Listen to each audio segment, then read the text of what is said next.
감사합니다. 제2부 세미나 순서를 갖기 전에 참여를 제도해 주시기 바랍니다. 그리고 기도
모자는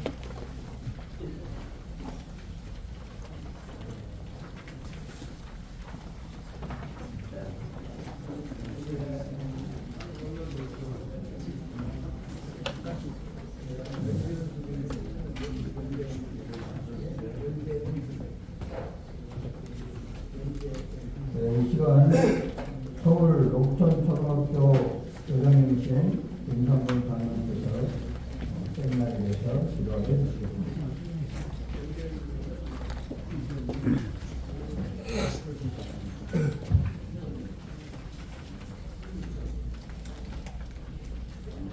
네, 다 같이 기도하시겠습니다.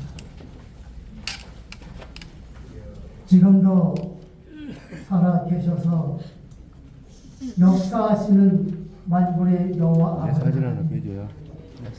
우리 하나님은 우리의 산성과 요새가 되시는 줄 믿습니다.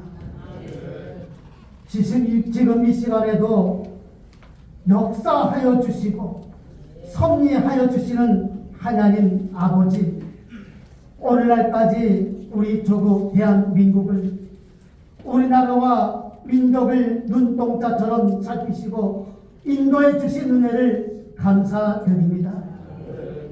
특별히 오늘 이 시간 이곳에서 사단법인 대한예수교 장로회 총교답회를 통하여 6.25 전쟁 발발 73주년을 맞이하여 6.25 국가 기도회를 통하여 하나님께 영광 드리고, 이제 2부 순서로 한국교회 이대로 총과 특별 세미나를 열게 하여 주심을 감사를 드립니다. 우리 아버지 하나님, 한국교회는 분명히 개혁이 일어나야 될 텐데 어떻게 해야 이 나라, 이 민족, 우리 대한민국의 교회가 하나님 앞에 바로서는 교회가 될 수 있습니까? 아버지 하나님, 오늘 특별 세미나를 통하여서 박형주 박사님의 말씀을 통하여서 우리가 새로운 나아갈 방향을 빼앗는 아는 귀한 시간이 되게 하여 주시옵소서. 설주도 아니하시고 주무시기도 아니하시는 하나님께서 한국 교회를 세워주셨사오니 북한 공산주의자들 침공으로 인한 6.25 전쟁의 폐허 속에서도 지켜주셨는데 어느덧 3주년이 흐르면서 교회가 점점 게을러졌고 영성이 흐려졌고 성령이 떠나가버린 우리 주님을 아프게 하고 슬프게 하고 믿노라 하면서도 진정 믿는 자를 찾아보기 어려운 이런 한국 교회가 되었습니다. 아버지 하나님, 먼저 주의 종으로 선택하신 우리를 용서하여 주시고 아무것도 염려하지 말고 너희는 오로지 기도와 간구로 구할 것을 하나님께 감사함으로 구하라고 하였는데, 아버지 하나님, 저희가 정말로 주의 종으로 택함을 받고 주의 사명자로 예배자로 택함을 받았는데, 주의 목사로 택함을 받았는데 주의 사명을 잘 감당해 왔는지, 내가 섬기는 교회를 잘 이끌어 왔는지 다시 한번 성찰하고 돌아보는 귀한 시간이 되게 하여 주시옵소서. 일부 하나님의 말씀을 통하여 다시 하나님께로 돌아감을 알게 하셨사오니, 진정 이 나라의 민족, 우리 교회가 살아갈 길은 하나님께로 돌아오는 것밖에 없음을 믿고 깨닫게 하여 주시옵소서. 하나님, 이제 더 이상 한국 교회가 찢어지고 갈라지고 분열된 교회가 되어서는 안 되겠습니다. 하나님, 살아계신 나의 아버지 하나님, 역사하셔서 오늘 이 시간에 각 교회가 말씀을 통하여 회개의 역사가 나타나게 해주시옵소서. 하나님께 맡기고 기도와 간구하는 이 시간이 되게 하여 주시옵소서. 특별히 한국교회연합을 위하여서 지금까지 헌신해 오신 우리 연합회장님 이관여 목사님을 하나님 붙잡아 주시옵소서. 지금까지 주의 일을 하시면서 헌신해 오신 우리 목사님 건강을 지켜 주시옵소서. 하나님의 택한 종 모세가 이스라엘 민족을 이끌어오면서 120세에 하나님께 갔을 때에 눈도 흐리지 않았고 기력도 세하지 않았다고 하셨는데, 우리 목사님, 우리 대표회장님 강건하게 지켜주셔서 마지막 하나님께서 주신 사명을 감당하고 하나님께 갈 수 있는 자 목사님이 되게 하여 주시옵소서. 우리 동면 앞에 70대 교단 많은 교회가 있습니다. 많은 목사님이 계십니다. 우리 목사님 주의 종님들이 이제 연세가 점점 들어가고 계십니다. 아버지 하나님 건강으로 지켜주시옵소서. 온몸과 마음을 맞춰서 하나님을 섬기는 종님들에게 그 기도 소리를 들어온답하셔서 하나님 한국 교회가, 내가 섬기는 교회가 교회다운 교회가 되게 하여 주시옵소서.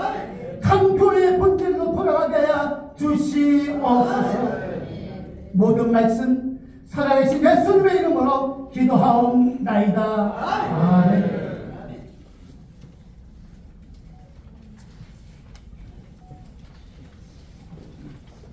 이 시간 저는 합동신학대학원대학교 총장님이신 박용영 박사님께서 한국교회 이대로 좋은가라는 주제로 말씀드리겠습니다. 나오실 때 박수를 한번 내주시기 바랍니다.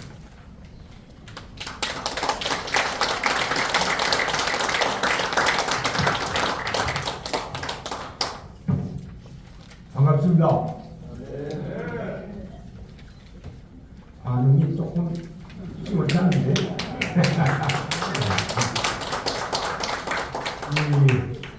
이 6.25가 주제가 되기 때문에 마음들이 상당히 무거운데, 조금 마음을 풀기 위해서 제가 여러분들에게 그 내로 삼행시를 하도록 여러분들이 운을 빼세요. 빨리 빼세요. 나는 여러분을 그리스도 안에서 형제 자매로 진심으로 사랑합니다. 그대들도 저를 형제로 사랑합니까? 네. 강제로. 제가 지금 고민이 생겼어요. 여기 보니까 오후 1시거든요. 순서니 보니까 오찬까지 있거든요. 그러면 오후 1시까지 오찬을 다 마친다는 뜻인지, 아니면 오후 1시서부터 오찬을 할 것인지, 결국은 거기에 따라서 제가 이제 말씀을 드릴 시간이 정해지거든요. 어떤 겁니까? 45분까지만 하면 됩니까? 그러면 오차는 45분서부터 시작하는 겁니까? 그럼 여러분들 배가 고프실 것 같은데. 네, 알겠습니다. 제가 나이는 좀 먹었어도요 꼰대는 아닙니다. 그러니까 이 시간을 잘 지킬 겁니다. 그러니까 지금 5분이니까 45분이면 50분에 딱 끝내야 되네요. 이제 알겠습니다. 예, 알겠습니다.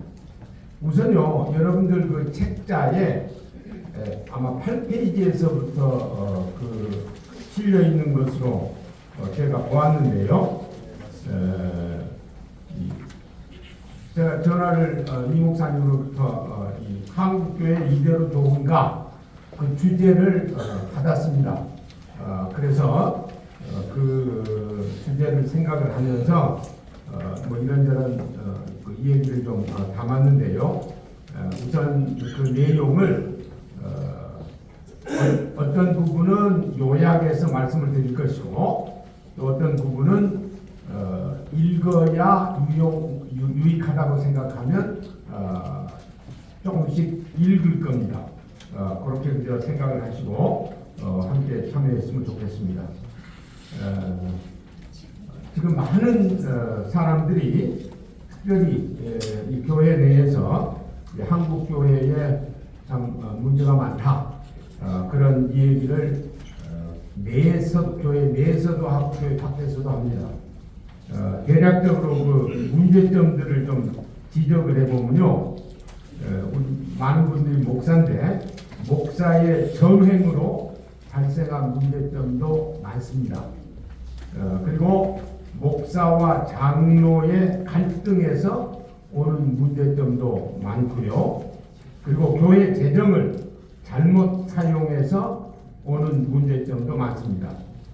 그리고 교회 지도자들의 도덕적 해이에서 오는 문제점들도 있고요. 그리고 또 은퇴 목사님들, 나이 많으신 은퇴 목사님들의 후계자 선정 과정에서 오는 문제점도 우리가 많이 듣습니다. 그리고 성도들이 말과 행동이 다른 이 신행 불일치에서 오는 그런 문제점들도 많이 있습니다.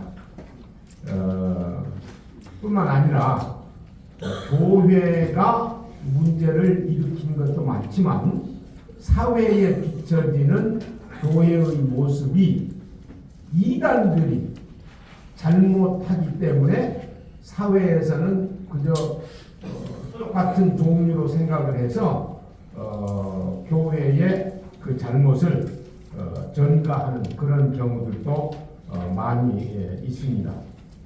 그래서 결국은 이 종교 개혁도 그러고 우리가 교회를 생각할 때는 늘 교회는 하나님의 말씀에 의거해서 개혁되어야 한다는 사실을 우리가 늘 마음속에 품고 살아야 될 줄로 믿습니다. 말씀은 변하지 않지만 우리 인간은 부활체를 입기 전까지는 늘 죄와 연관을 가지고 살 수밖에 없습니다. 그렇기 때문에 말씀에 의지해서 계속 개혁되어야 한다, 이렇게 말씀을 드릴 수 있을 줄로 믿습니다. 종교 개혁을 우리들이 생각을 할 때요, 금방 떠오르는 이름이 루터하고 칼빈입니다. 하나님이요, 역사 진행을 하실 때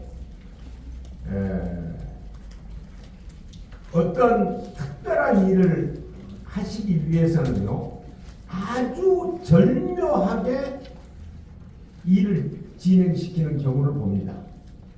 이 종교 개혁도요, 이 루터와 칼빈이 그 당시에 함께 태어났기 때문에, 물론 시차는 좀 있습니다만 함께 태어났기 때문에 종교 개혁이 성공한 겁니다. 또 제 생각인데요, 이거는요, 만약 하나님이 칼빈을 먼저 태어나게 하고 루터를 뒤에 태어나게 했더라면 종교개혁이 제대로 이루어지지 못했을 겁니다. 루터의 성격, 칼빈의 성격을 보면 루터는 천년 되는 그 캐톨릭의 신비주의, 율법주의를 등에 업고 방향 선회를 할 수 있는 그런 성격의 소유자였습니다. 반면에 칼빈은요, 정리를 잘하는 그런 분이었기 때문에 우리가 그의 기독교 강요라든지 그의 주석을 보면 종교 개혁을 완결시킬 수 있는 그런 자리에 칼빈이 있었기 때문에 루터는 방향 전환을 하고 칼빈은 잘 정리를 해서 우리에게 종교 개혁이라는 그 엄청난 하나님께 영광을 돌리는 그런 일을 했다고 생각을 합니다. 종교 개혁은요, 성경을 다시 찾은 그런 운동이고요. 그리고 바울 사도의 교훈을 다시 찾은 그런 운동이라고 할 수가 있습니다. 우리가 하나님께서 잠시 언급을 하면요, 한국교회도 역시 마찬가지입니다. 한국교회도 박형룡, 저 말고요, 박형룡 박사님과 박윤선 박사님을 거의 무슨 시차는 있지만 거의 비슷한 때에 보내주심으로 교인신학 쪽에 개혁주의적인 근거를 박형룡 박사님으로 통해서 만들어냈고, 주경신학 쪽에 박윤선 박사님을 통해서 만들어내서 우리 한국교회가 그래도 개혁주의적인 성경을 귀하게 여기는 그런 입장에 계속 설 수 있도록 만든 겁니다. 조금 거슬러 올라가서요, 한국에 복음을 이제 가지고 오신 분들, 언더우드하고 아펜셀러라고 대개 1885년 4월 5일 제물포항에 이제 도착한 것으로 우리가 기억을 하지 않습니까? 아주 재미있는 게요, 3대 칼빈주의 학자들하고 이 두 분의 활동 기간하고요 거의 비슷합니다.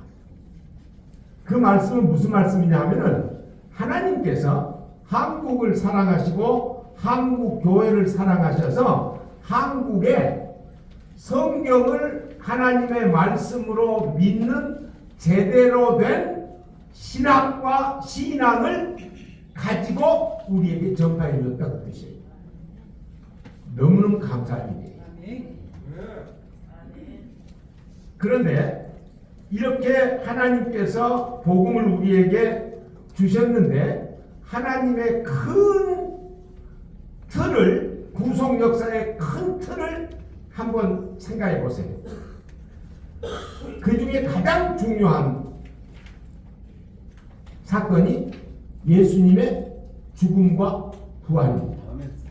예수님의 죽음과 부활이 없으면 우리의 죄 문제 해결도 안 되고 우리의 영원한 생명 문제도 해결이 안 됩니다.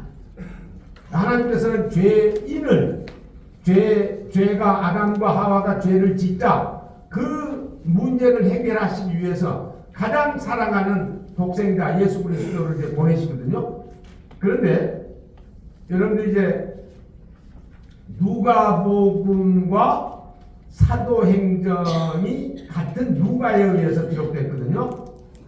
누가복음은 예수님께서 이 땅 위에 오셔서 복음을 전하시고 승천하실 때까지, 그리고 사도행전은 예수님 승천 이후에 그의 교회를 통해서 복음이, 즉 예수님이 이루신 그 복음이 땅끝까지 전파될 수 있는 그 내용들을 담고 있거든요. 거기 몇 페이지에 있는지는 모르지만요. 누가복음 24장 46절에서 48절을 제가 거기 인용을 했습니다. 거기 보시면 이르시되 이같이 하고 그 47절 마지막에 기록되었으니 너희는 이 모든 일의 증인이라. 이것은 48절입니다. 그러니까 무슨 얘기냐면은 이르시되 이같이 기록되었으니, 그런데 헬라어도 그러고요, 영어도 그러고요, 모두 다 이게 붙어 있습니다. 그러니까 이르시되 이같이 기록되었으니 하고 46절, 47절, 그리고 48절 이렇게 나와요. 근데 우리는 번역상, 언어의 특성상 할 수 없이 이르시되 이같이 하고 46절, 47절을 얘기하고 마지막에 기록되었으니 이렇게 지금 정리를 한 겁니다. 자, 그러면요, 지금 이 누가복음 24장은 예수님께서 이 땅 위에 오셔서 활동 다 하시고 죽으시고 부활하신 다음에 하신 말씀입니다. 예수님이 친히 죽으시고 부활하신 후에 하신 말씀이 이르시되 이같이 기록되었으니, 근데 그 기록된 게 뭐냐? 46절에 예수 그리스도의 죽음과 부활. 그건 뭡니까? 당신이 이 땅에 오셔서 이미 이룬 것에 대해서 얘기한 거고, 그리고 47절은 복음이 땅 끝까지 전파될 것, 그의 이름이 모든 족속에게 전파될 것이 이르시되 이같이 기록되었다. 신약에서요, 이르시되 이같이 기록됐다 라고 말을 할 경우, 이 말씀 지금 누가복음 24장, 누가가 이 말씀을 기록을 했지만 지금 예수님께서 부활하신 직후 하신 말씀이기 때문에 예수님이 부활하신 직후에 신약 성경은 한 권도 기록되지 않습니다. 그 말씀은 무엇이냐? 기록된 게 구약에 기록됐다는 말이에요.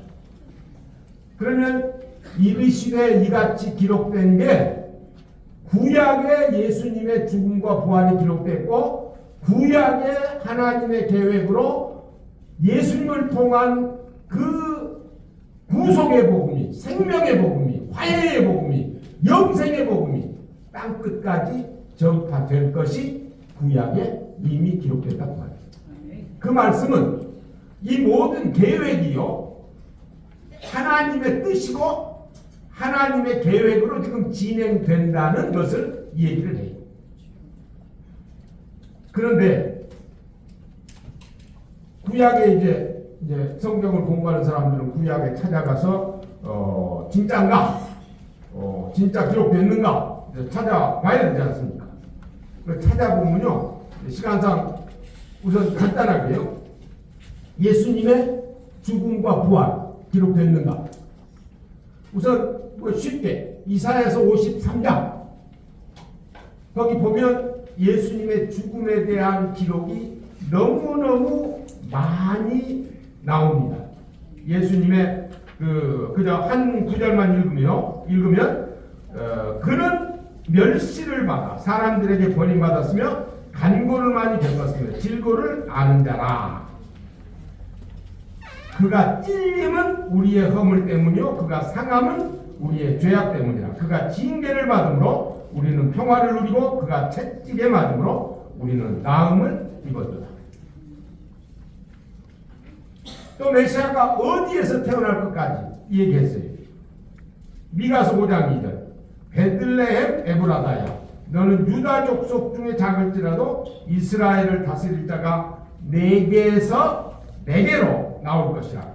그의 근본은 상고의 영원에 있느니라. 메시아가 영원에 있다 그러는데 영원에 있는 존재가 누굽니까? 하나님입니다. 그러니까 하나님이신 예수님이 메시아로 오실 것을 이미 구약에 약속을 해 주셨다. 그 말씀입니다. 그리고요, 예수님의 죽음은 이렇게 분명하게 기록됐는데 그러면 부활도 기록됐냐? 여러분들이 성경을 읽으실 때요, 늘 이 계시의 점진적 특성을 기억하시면서 본문에 접해야 됩니다. 그 말씀은 무슨 말씀이냐 하면요, 하나님께서 이 구속 역사 진행을 위해서 계시를 그때그때 주실 때 먼저 주신 계시보다는 나중에 주신 계시가 훨씬 더 분명하고 더 밝혀지는 역할이 있다고 말이에요. 무슨 말씀이냐 하면요, 아담과 하와는 아니면 아브라함은요, 메시아가 오실 것은 알았어요. 그런데 메시아가 어디에서 태어날 것, 또 그의 아버지 어머니가, 육신의 아버지 어머니가 요셉과 마리아다, 이거는 몰랐어요. 알 길이 없죠. 우리는 알아요.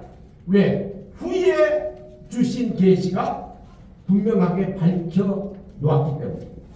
이런 특성이 있기 때문에요, 구약에서도요, 예수님의 죽음과 부활은 더 분명하게 얘기를 하는데, 죽음에 대해서는요, 그 다음에 있을 부활, 죽음이 있어야 부활이 있지 않습니까?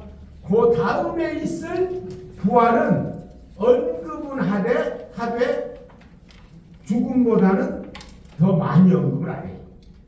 근데 예수님의 부활, 시편 16편 10절에서 11절에 보면요, 이는 주께서 내 영혼을 스올에 버리지 아니하시며 주의 거룩한 자를 멸망시키지 않으실 것임이니라. 주께서 생명의 길을 내게 보이시니 주의 앞에는 충만한 기쁨이 있고 주의 오른쪽에는 영원한 즐거움이 있느니라.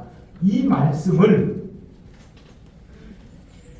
사도행전 2장에서 인용해가지고 예수님의 부활과 직결시켰어요. 무슨 얘기냐? 구약에도 예수님의 부활에 대한 언급이 분명하게 있다 하는 사실이고, 또 시편 71편 20절에도 또 시편 49편 15절에도 역시 같은 예수님의 부활에 대한 예고가 있다는 것을 우리가 잘 알 수 있습니다. 그러니까 예수님께서 이처럼 기록되었으되 라고 말씀한 죽음과 부활, 자신의 죽음과 부활이 기록됐어요. 그러면 또 이 복음이 전 세계적으로 전파될 것이 기록됐냐? 우선요, 우리가 창세기를 읽어보면요, 그 창세기 12장에 하나님께서 아브라함을 택합니다. 그 전에 노아 홍수 있고 바벨탑 사건 있고 다 그러잖아요. 그런데 12장에 아브라함을 선택해서 그의 백성이 되도록 시작을 합니다. 그런데요, 하나님께서 그의 백성을 선택하고 유대인들을 만드는 그 이유가 어디에 있느냐 하면요, 이사야서 49장 6절에 이렇게 되어 있습니다.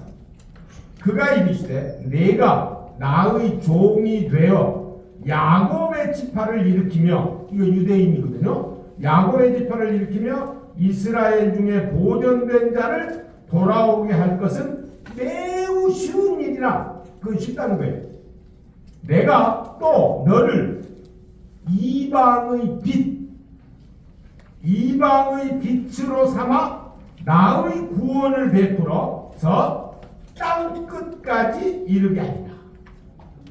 그러니까 유대인들을 택한 이유가요, 그들로 하여금 하나님과 함께 살아보니 너무너무 좋다라는 것을 이방인들에게 전하게 하기 위해서 유대인들을 택한 거예요. 그러니까 하나님의 관심이요, 아브라함을 택하고 그의 백성 유대인들을 삼으신 것은 유대인들과만 그냥 복작복작 하나님께서 사시기 위해서 그런 게 아니고 유대인들을 통해서 이방 백성, 그러니까 하나님의 관심은 모든 백성에게 관심이 있었어요. 그리고 이사야서 42장 6절에도 역시 그래요. 나 여호와가 의로 너를 불렀은즉 내가 내 손을 잡아 너를 보호하며 너를 세워 백성의 언약과 이방의 빛이 되게 하리니. 구약에 하나님께서 이스라엘 백성을 택하시고요, 그들로 하여금 이방의 빛이 되게 하신 것처럼 신약에 교회, 즉 하나님의 백성을 삼으셔서 교회로 하여금 믿지 않는 사람들에게 빛이 되도록 하시기 위해서 지금 진행을 하고 있는데, 우리가 지금 빛 역할을 제대로 못해서 문제점들이 많은 겁니다.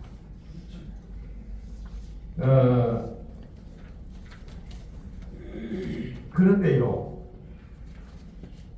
깜짝 놀랄 것은요, 여기 지금 예수님께서 부활하신 다음에 예수님의 죽음과 부활 구약에 기록됐다. 그런데 이 예수님의 죽음과 부활 사건은 예수님이 이미 성취했거든요. 죽고 부활하셨으니까. 그 후에 얘기했으니까 이미 성취했어요.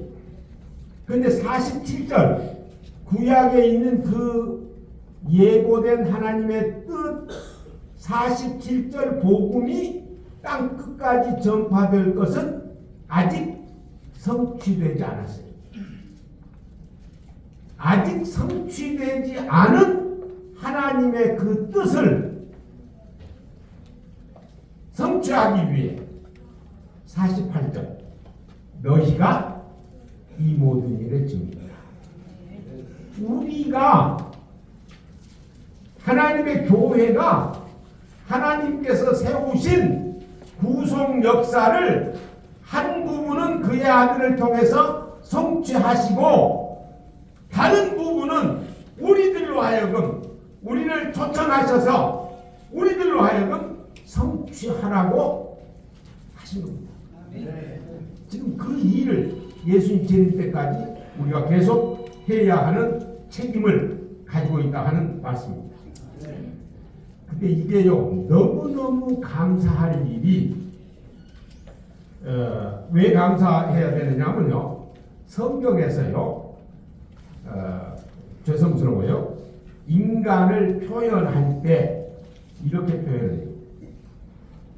아침 구름, 쭉정이, 연기, 죄송해요, 구데기 알죠? 벌레, 이슬, 바람, 헛것, 안개, 물 없는 새, 거기 다 있으니까 보세요. 그게 그냥 인간의 모습이에요. 그런 인간에게, 우리도 그 중에 하나인데, 그런 인간인 우리에게 하나님의 이 엄청난 구속 역사 진행의 파트너로 지금 초청을 했어요. 얼마나 감격스러운 일입니다. 이 일을 하도록 하시기 위해서요, 하나님께서 신약교회를 설립을 하신 겁니다. 신약교회로, 즉 우리를 설립하셨는데, 그 신약교회 설립한 것을 이제 보시면요, 예수님이 공생에 시작하자마자 요한복음 1장 40절 이하에 보면 안드레의 소개로 베드로를 만납니다. 근데 베드로를 만나자마자 예수님께서 이렇게 말씀하세요. 요한의 아들 시몬아, 내가 장차 개발하리라. 반석이라 부르리라. 거기 장차라는 말에 우리가 주목을 해야 돼요. 지금 반석이 아니에요. 왜냐? 요한복음 1장이니까 공생의 시작하는 초기입니다.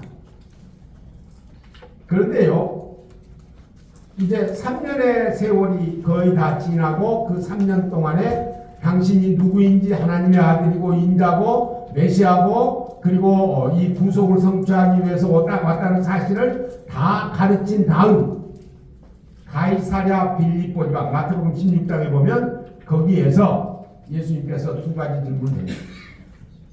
사람들이 나를 누구라 하느냐. 그러니까 그 대답, 제자들의 대답이 영 시원치 않았어요. 뭐 세례 요한, 뭐 예레미야, 엘리야, 뭐 이 정도. 그러니까 예수님께서 뭐라고 하셨습니까? 그러면 너희는 여기도 또 늘 기억하실 것은요. 너희는 할 때 복수입니다. 그러니까 제자들 다 염두에 두고 예수님께서 말씀하신 거예요. 너희는 나를 누구라 하느냐. 그러니까 베드로가 성격이 급하거든요. 그래서 베드로의 그 비서 역할을 했다는 마가가 쓴 마가복음이요. 그 장면이 획가닥 이렇게 바뀝니다. 재밌는 것은 그래서 그 베드로가 그 이 얘기를 해줄 때 마가는 모르니까 이 얘기를 해줄 때 그렇게 그 급하게 돌아가도록 이 얘기를 해서 그렇게 썼다. 그렇게 이제 주장을 하기도 하는데요. 어쨌든 성격이 좀 급한 베드로가 다른 제자보다도 먼저 일어나서 주는 그리스도시요 살아계신 하나님의 아들이십니다. 그렇게 제대로 된 신앙 고백을 해요. 그러니까 예수님께서 너무너무 기뻐가지고 그냥 베드로를 엄청 칭찬을 하고 축복을 했어요. 그러고요.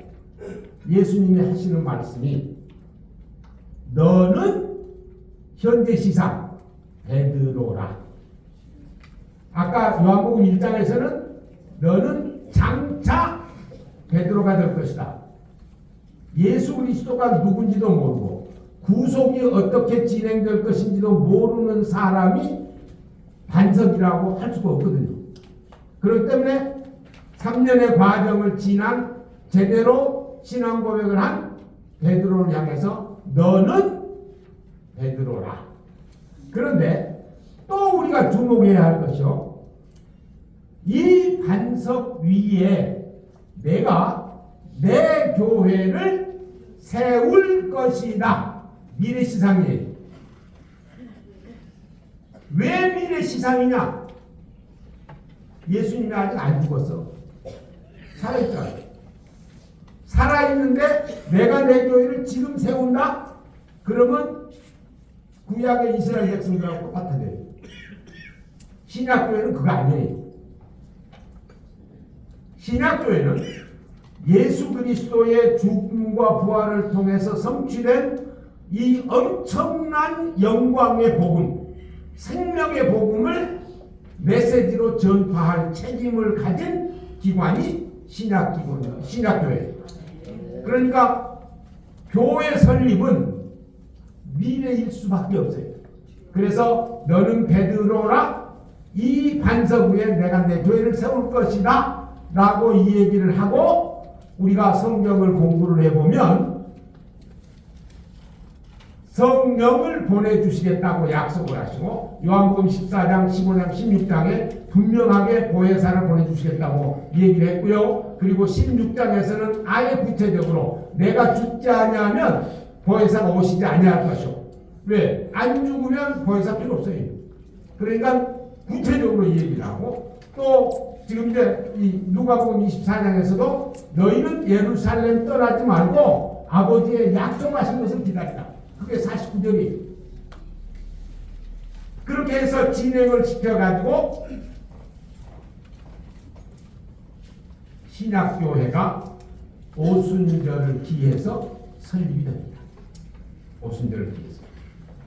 그런데요, 이제 재밌는 게요, 예수님께서 십자가를 지시기 바로 전 요한복음 17장, 우리가 뭐 대제사장적인 기도 아니면 성별 기도, 고별 기도 이렇게 명칭을 붙이는 이 요한복음 17장에서요 교회를 위해서 기도를 하세요. 근데 그 시기가 언제냐? 요한복음 18장에 보면 바로 겟세마네 동산 얘기가 나옵니다. 그러니까 17장은 겟세마네 동산에서 붙잡히시기 바로 전, 죽으시기 바로 전에 그의 교회를 위해서 기도한 거예요. 그 기도의 내용이요, 첫째 13절에 보면, 17장 13절에 보면 기쁨입니다. 기쁨. 내 기쁨을 저희 안에 충만히 가지게 하려 합니다. 여러분 기쁘세요?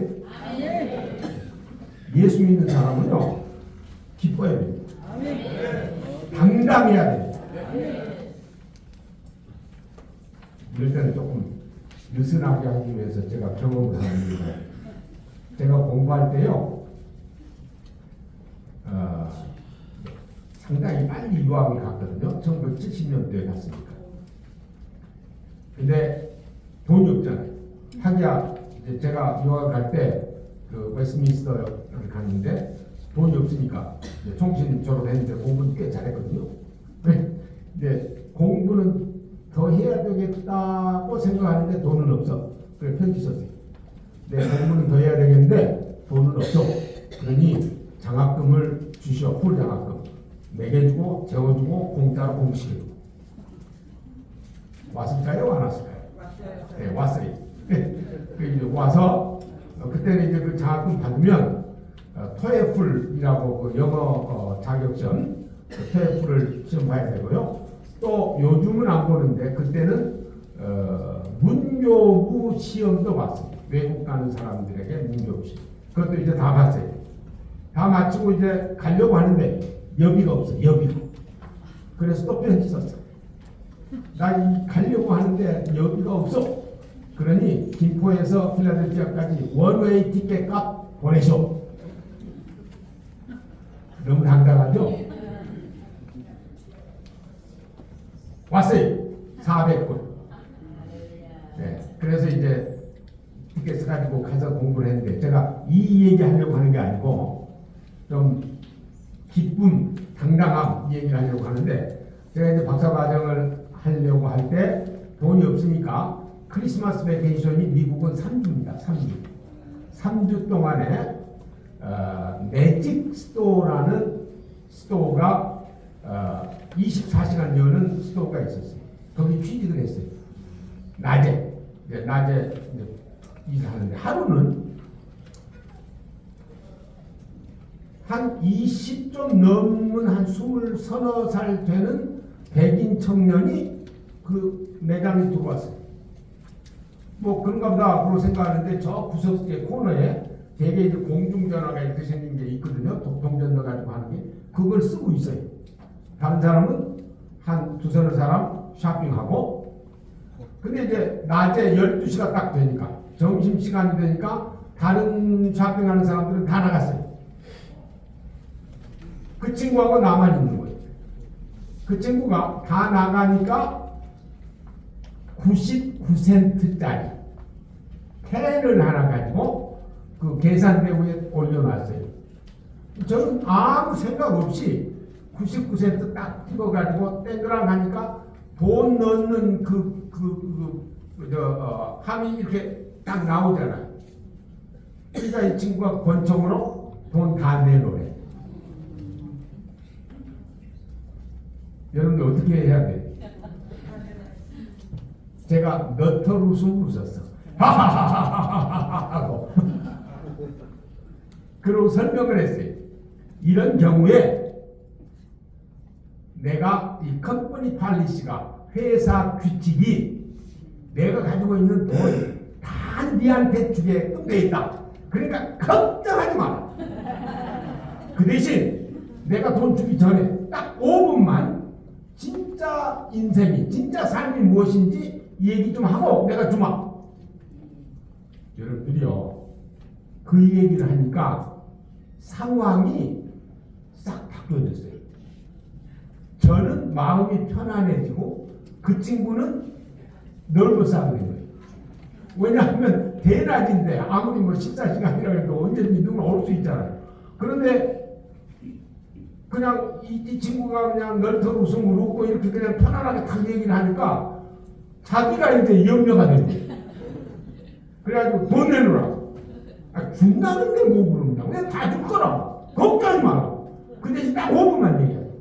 이렇게 이제 신경질을 조금 하다가 이 친구가 안 되겠는가 봐. 그냥 도망갔어. 그러니까 제가 이제 매니저한테 연락을 했어요.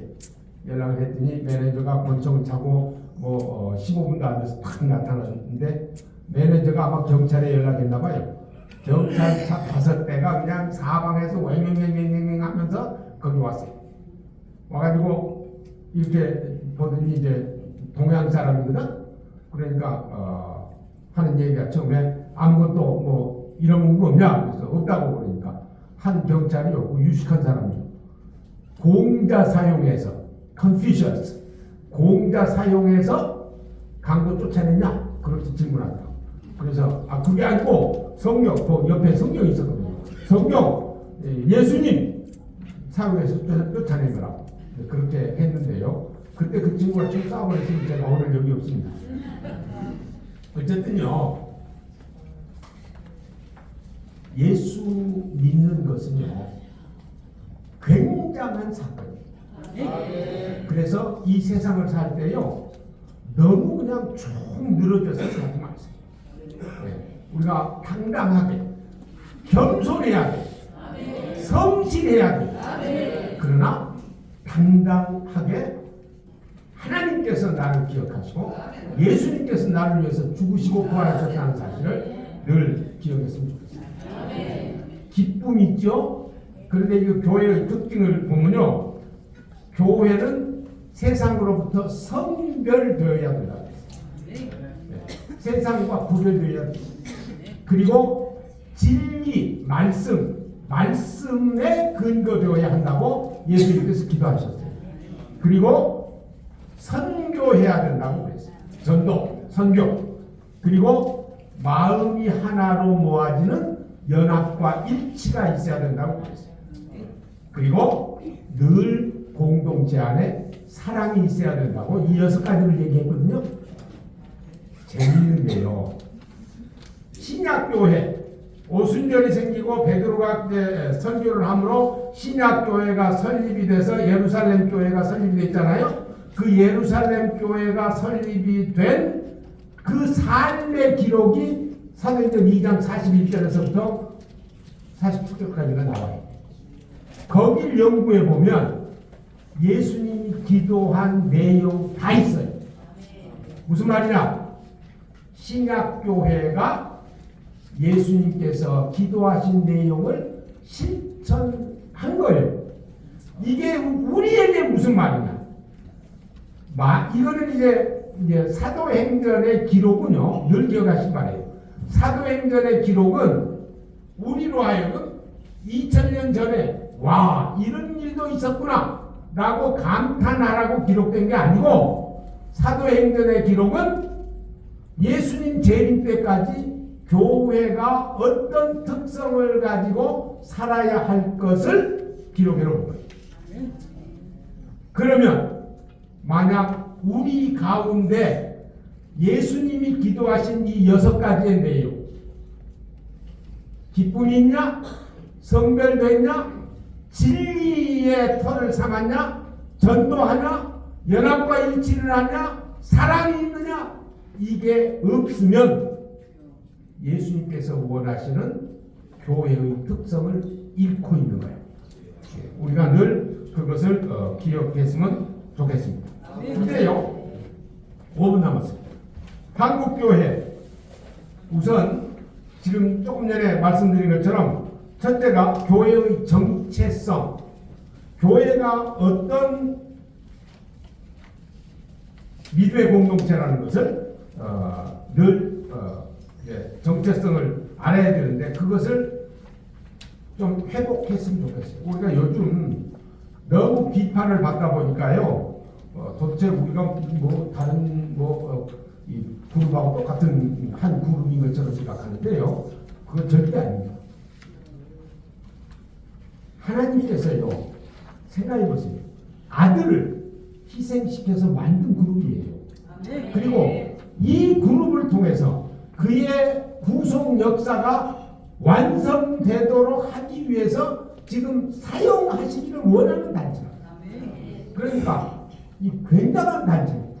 그래서 우리가 이 정체성을 기억하고 항상 하나님은 내 편이다 라는 사실을 기억했으면 좋겠고요.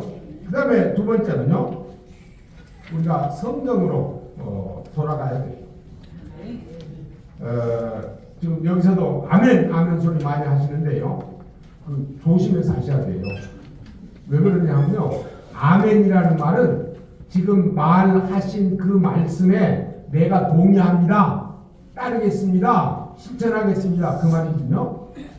근데 말만 아멘하고 실천 안 해요. 그건 아멘이 아니고 우리가요 이 성경으로 돌아가야 되는데 한국 교회 이제 목사님들의 설교를 특별히 들어보면요 이건 제가 느끼는 건데요. 그리고 많은 사람들이 공감하는 건데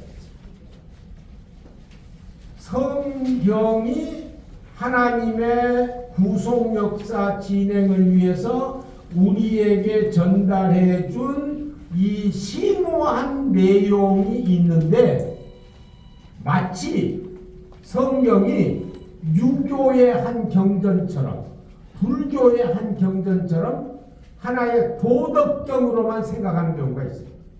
그래서 설교의 내용들이 감정을 그냥 북돋게 하는 역할만 하는 경우가 많아요. 그러나 그렇게 되면 하나님께서 하시는 하나님이 주인이시라는 이 사실보다는 우리의 감정 돋구어서 어떤 경우는 목사님께서 그거는 최면에 걸려가지고 그대로 진행되어가는 그런 경우가 될 수도 있습니다.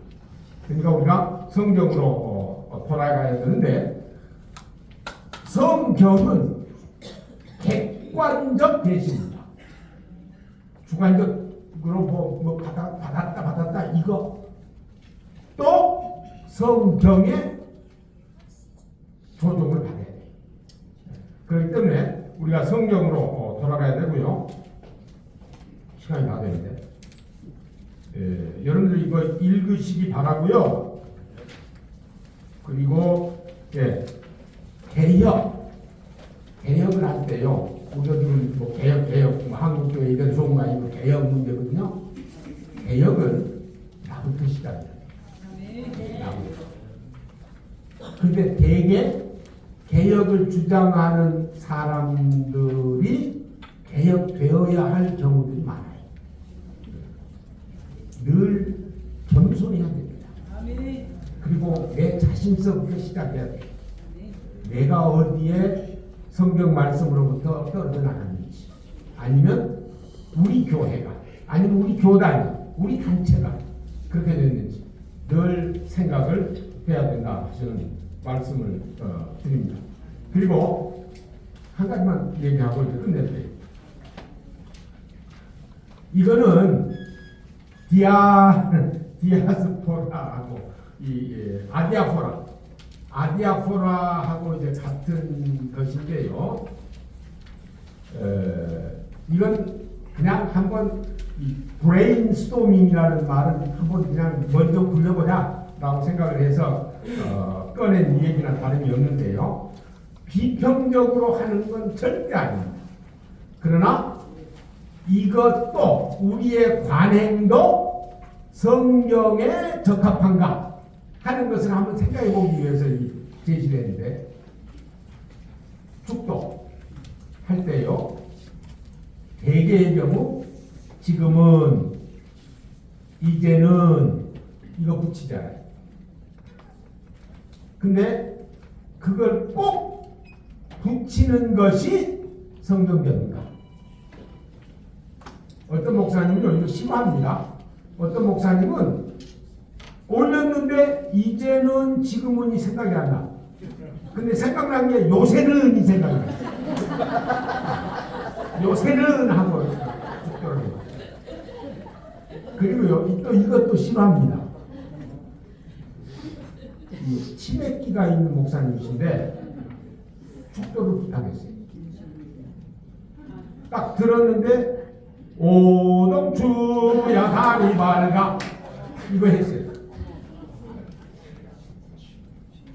심하네요.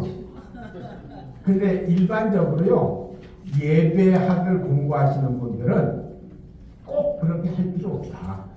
우리가 고린도 후서 13장 13절이죠. 그 말씀대로 그냥 듣고 우리 주 예수 그리스도 하나님 성령 이렇게 하는 것이 바람직스럽다. 갑자기 해가지고 이제는 하니까 그동안에 예배 쭉 드렸는데 이제는 하니까 그 이전까지는 그 해당 안 되는구나, 그런 생각이 들 수도 있잖아요. 한번 이거 브레인스토밍 하는 겁니다. 이게 옳고 그런 것은 이렇게 해도 괜찮고 저렇게 해도 괜찮습니다. 그러나 우리가 한번 생각해보자. 그걸 생각해보자. 그리고 이것도요. 목사님이 설교할 때 가운 입는 거. 텔레비에서 그 설교하시는 모습을 보면 어떤 목사님은 가운을 입고 어떤 목사님은 가운 안 입어요. 가운을 입으면 성도들의 생각에 저 목사님과 나는 다르구나 이래 생각을 해요. 다른 점 있죠. 목사에게 부과된 게 말씀을 선포할 수 있는 직책을 주신 거예요. 그러나 하나님 앞에서 다 똑같은 죄인이에요.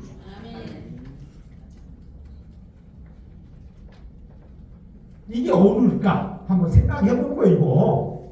그 다음에 또 한 가지는요, 이거는 대부분의 교회가 그대로예요. 그것도 생각해 봐요. 뭐냐? 보통 때는 그냥 가운 안 입고 설교해요. 성만찬 집행하는 주일은 목사님도 가운 입고 장로님들도 가운 입고 나타나요. 다른 때는 그냥 이렇게 하다가 그때만 그래요. 자, 그러면 뭡니까? 설교도요, means of grace, 은혜의 수단입니다. 성만찬도 means of grace, 은혜의 수단입니다. 그런데 성만찬은 이미 구원받은 식구들의 만찬이에요. 설교는 믿는 성도들 뿐만 아니라 안 믿는 성도들에게 복음을 전할 수 있는 기회예요. 그런데 목사님이 보통 때 설교할 때는 그냥 나오시다가 성만찬 때는 항상 가운을 입고 나타나시니까 장로님도 성도들의 생각에 설교보다는 성만찬이 더 중요한가 보다 이런 생각을 할 수도 있지 않냐고 말이에요. 한번 그냥 해도 괜찮아요. 그러나 브레인스토밍을 해서 우리가 성경의 교훈에 더 부합하는지 나부터 먼저 생각을 했으면 좋겠다 라는 말씀입니다. 감사합니다.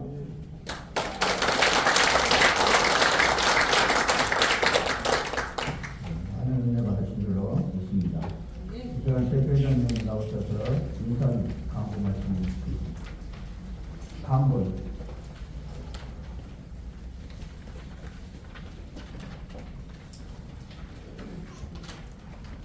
목사님 나오셔서 강구하실 거예요?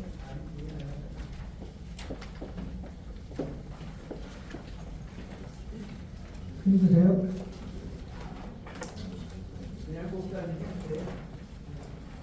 예, 그럼 광고 생략하고요. 찬송가 259장 찬송 드리겠습니다.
지금은 우리 주 예수 그리스도의 은혜와 그 크신 하나님의 은총과 성령님의 감동 감화 위로 역사하시니 74주년 6.25 국가기도회 및 특별 세미나에 참석하여 은혜를 입은 사랑하는 신실한 하나님의 종들 모리모리와 섬기는 교회와 저 북녘 하늘의 선택함을 받은 우리 백성 모리오에 이제로부터 영원토록 영원까지 함께 있을지어다.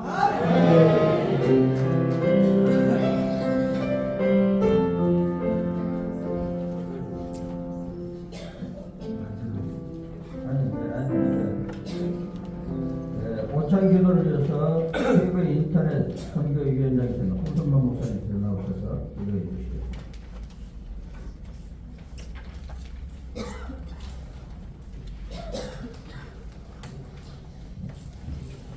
다 같이 기도드리겠습니다.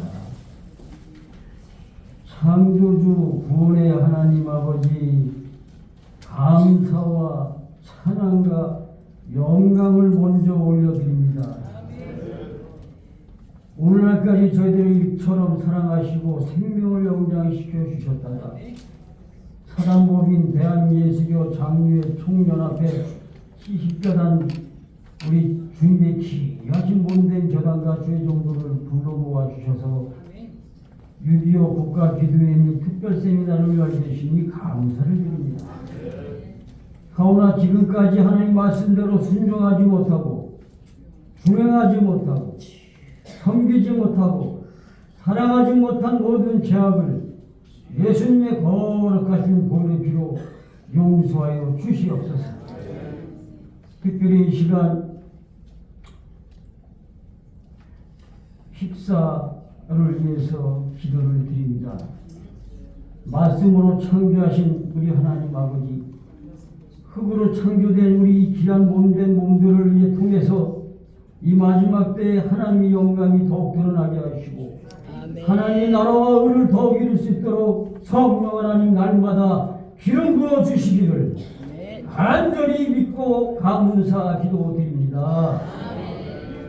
오늘 저희들이 먹든지 마시든지 무엇을 하든지 하나님의 영광을 위해 살게 하시고 신명기 1장 11절의 말씀이 이루어지게 하여 주시고 또 영육간의 강건함이 더욱더 충만케 하여 주셔서 하늘의 상급과 땅의 기름 준 복으로 충만케 하여 주시옵소서. 먹고 마실 때마다 저희들을 통해서 더욱더 아버지 무병장수하게 하시고 더욱더 만수무강케 하셔서 형통케 하여 주셔서 더욱더 하나님께 영광 올려드리는 우리 모든 주의 종들이 되게 하여 주시옵소서. 그렇게 될 줄로 믿사오며 살아계신 우리 주 그리스도 예수님 이름 받들어 감사하고 기도드리옵나이다. 아멘. 아멘. 그렇죠. 위원님 나오셔서 인사 말씀하고 광고 말씀. 그래 안채사님.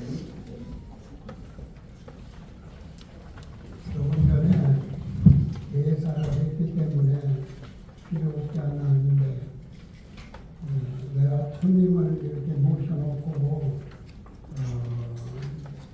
그냥 있는 데서도 바람직한 일을 해야 이렇게 생각해요.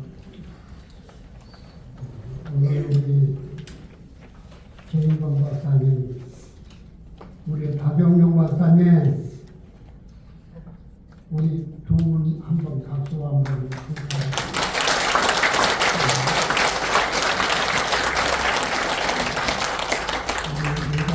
우리 위해서 좋은 말씀 고맙습니다. 정말 또 오늘 이렇게 바쁜데도 불구하고 먼 데서 제주도에서 오시고 여기 경상도에서 또 오시고 그런 먼 데서 이렇게 모두 시간 내주신 거 정말 고맙고 감사합니다. 이제 식사는 준비를 했습니다. 여기 주변에를 조금 좋은 거로 대접을 할까 하고 알아봤는데 식사하는 데가 여기가 없어요. 이렇게 푸짐한, 이 동네가 푸짐한 것 같은데 푸짐하지 않더라고요. 여기 연합회관 지하에 가면은 뷔페 식당 장로님이 하시더라고요. 물어봤어요. 먹을만 하더냐 그러니까 먹을만 하다고 합니다. 거기 가셔서 식사하시기 바랍니다. 정말 이 멀리 오셔서 고맙고 감사하고 정말 우리 뜻 모아서 우리가 이미 시작했으니까 끝은 봐야 되지 않겠습니까? 마무리는 우리가 해야지요. 한국 경제를 위해서 우리가 생각하게 하고 그 다음에 국가와 민족을 위해서 우리가 기도 시작했으면 우리는 매듭을 지어야 된다고 봅니다. 목사들을 위해서. 그리고 특히 오늘 개혁적인 말씀 우리 한국 교회를 위해서도 정말 두 분 우리 강사님 좋은 말씀 정말 부탁하십니다. 고맙습니다. 정말 감사하시고 그리고 끝난 다음에 여기 촬영을 우리가 해야 기념 사진 역사적인 그래도 나눠야 되지 않겠습니까? 한 사람도 가지 말고 여기 다 나오셔서 사진 하나 찍어주시고 우리 총무 목사님들, 우리 서길 목사님들은 앞에 있는 의자 우리 앞에 있는 한 10개 정도 앞으로 쭉 놔주시기 바랍니다. 고맙습니다.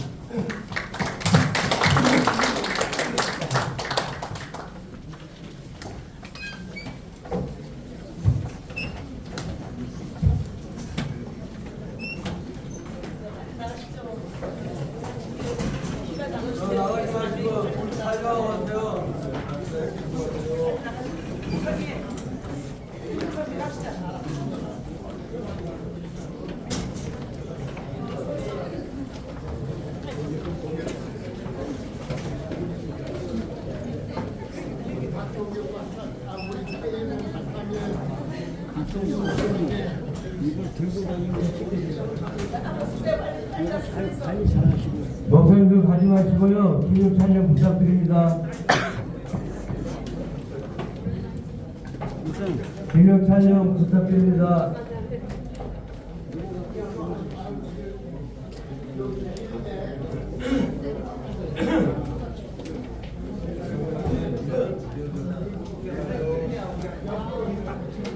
예수님만 말씀